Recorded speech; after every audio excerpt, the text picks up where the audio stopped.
আগামীকালকে জাতীয় সংসদের অধিবেশন শুরু হবে আবার 3টার সময়। তো পার্লামেন্টারি পার্টি মিটিং সাধারণত তার আগের দিনও হয়, সেই দিনও হয়। তো পার্লামেন্টারি পার্টি মিটিং হয়েছে প্রথা মাফিক, এবং এই অধিবেশনে কি কি বিষয়ে আলোচনায় আসবে, রাষ্ট্রপতির ভাষণের উপরে যে আলোচনা হবে, তার মধ্যে আমাদের সদস্যগণ কি কি ভূমিকা রাখবে, কি কি বিষয়ে কথা বলবে, এই 1 মাসের একটু বেশি সময় হলো, প্রায় 40 দিন মতো হলো সরকারের বয়স।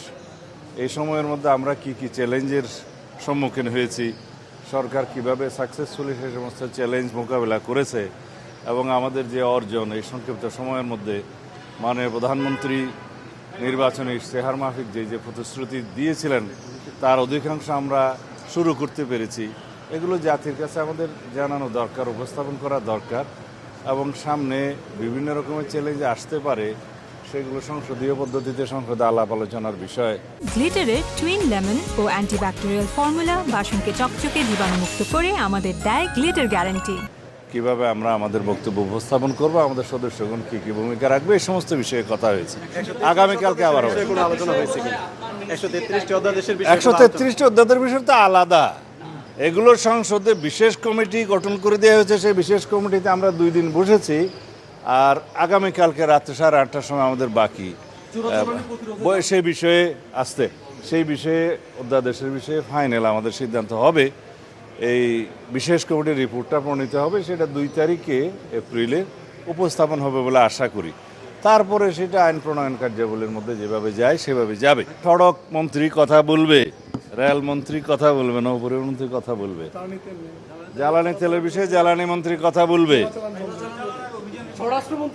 এগুলো বিষয়ে হ্যাঁ, জ্বালানি তেলের মূল্য বৃদ্ধি না করা এটা সরকারের একটি বড় সফলতা, এবং অগ্রিম প্রস্তুতির কারণে আমাদের এই সফলতা এসেছে।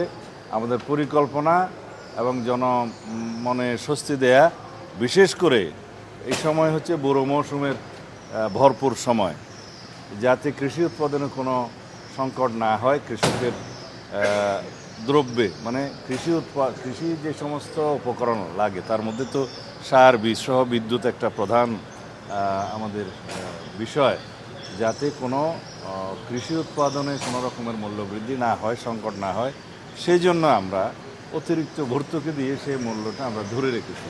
আন্তর্জাতিক বাজারে মূল্য বৃদ্ধি হয়েছে, পার্শ্ববর্তী বহু দেশে জ্বালানি তেলের মূল্য বৃদ্ধি হয়েছে, এবং অনেক রকমের মানে শিক্ষা প্রতিষ্ঠান সহ অনেক প্রতিষ্ঠান বন্ধ করে দেওয়া হয়েছে বিভিন্ন দেশে জ্বালানি সাশ্রয়ের জন্য। কিন্তু আমরা সব কিছুই সুচারুরূপে বাংলাদেশে সম্পন্ন হয়েছে মাননীয় প্রধানমন্ত্রীর নির্দেশনা এবং পরিকল্পনা।